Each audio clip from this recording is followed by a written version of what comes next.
What does a suburban kitchen have in common with a cartel lab? Investigators say stainless tables, vent pipes, heat-blocking panels, and fentanyl precursors arriving as dyes and solvents. If that's true, how do you spot a death factory that looks like an ordinary home? In this video, I'll map how ATL's cargo blind spots fed Georgia's neighborhoods, why nail salons and karaoke venues mattered, and how a courier caught in Duluth became the clue to a statewide pipeline hiding in plain sight.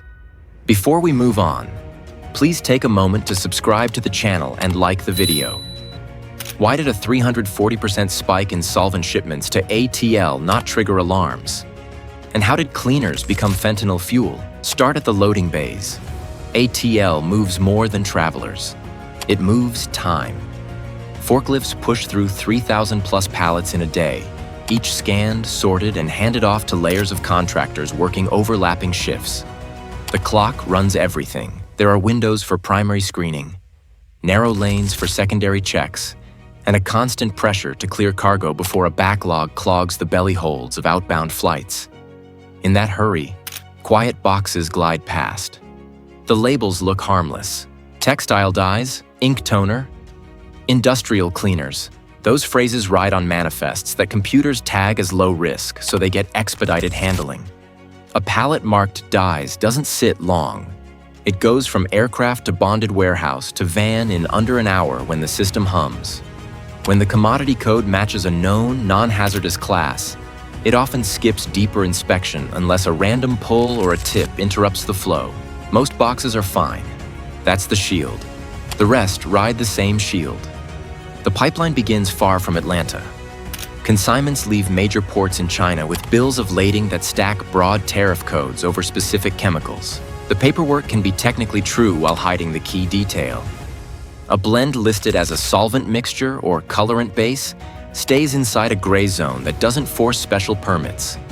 Carriers route shipments through hubs, then break them down on arrival so pallets split and head to separate addresses. One van goes to a storage unit outside the loop. Another goes north to a strip of small warehouses where nobody asks questions if the rent clears. Customs codes become the playbook. Broad categories for organic solvents, resins, or lab reagents create room for misdeclaration. Pill-binding agents and cutting mediums get declared as food-grade additives, packaging aids, or printing supplies. Nothing on the face looks illegal, and each shipment by itself appears routine. The risk hides in the pattern.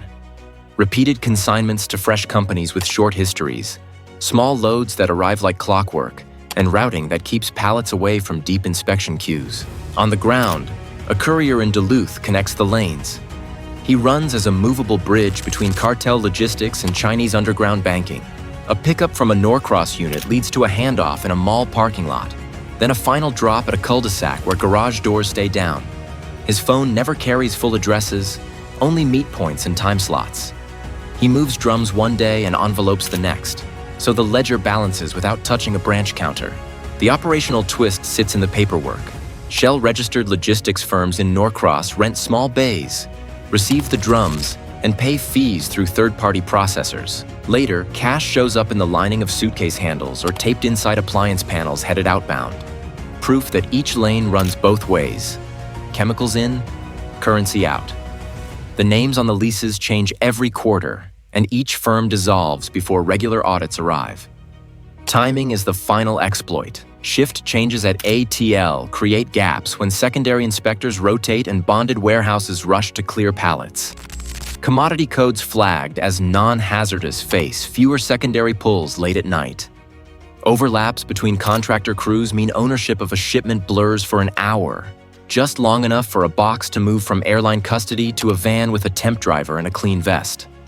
So, which everyday products carried the real threat? Solvent blends labeled for textile cleaning, dye intermediates used in printing, and polymer binders sold as tablet excipients. They rolled out looking like supplies for laundries and print shops. The boxes leave the airport. The suburbs take over. What looks like laundry day becomes lab day. How do you convert a living room into a production line and keep neighbors from noticing? You start by dividing the house into roles. Kitchens handle mixing because sinks, countertops, and water lines already exist. Bedrooms shift to pressing and drying, with doors that close and closets that hide supplies. Attics move air, not people, fitted with vent runs and compressors that push heat and fumes out through modified caps. Basements carry bulk storage and heat control, lined to hold steady temperatures so shipments stay stable and work never stops. The house looks normal from the curb.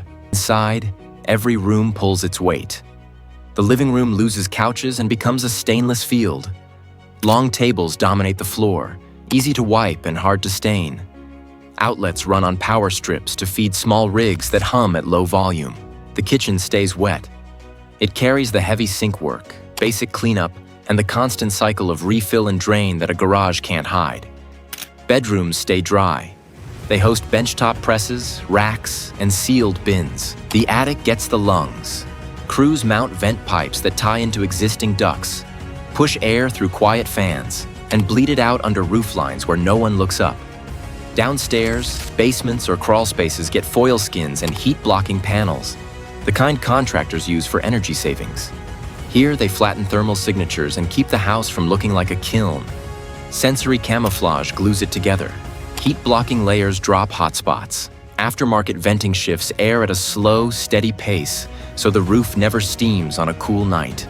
Noise-dampening mats sit under compressors and presses, killing vibration that would travel through joists. Work happens late.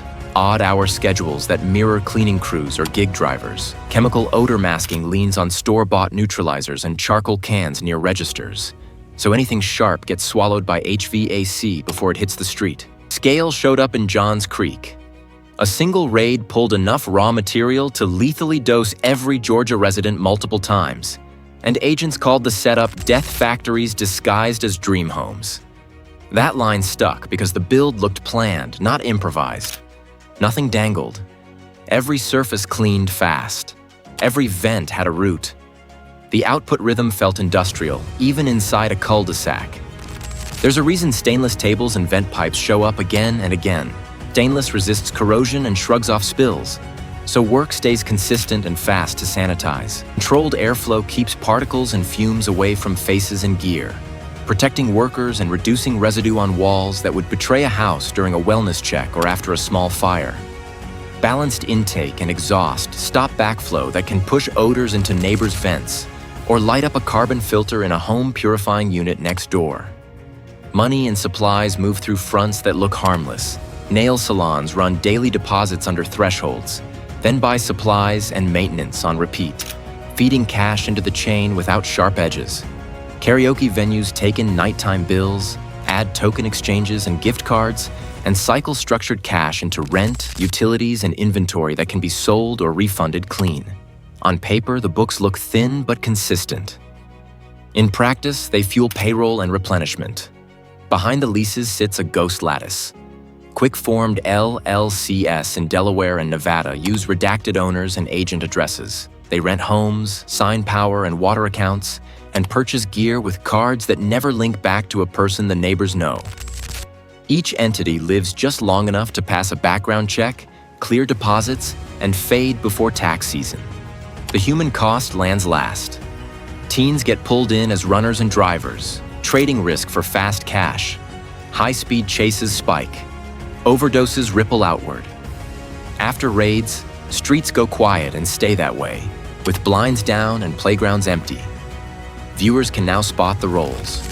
Kitchens for wet work, bedrooms for pressing and drying, attics for air, basements for thermal control. The homes ran like factories.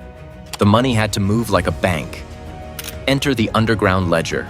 They didn't hide in shadows. They hid in routines. Airport pallets rolling at shift change, tidy storefronts banking small bills, quiet cul-de-sacs with vents that never face the street. That rhythm masked a network moving product, cash, and people without noise.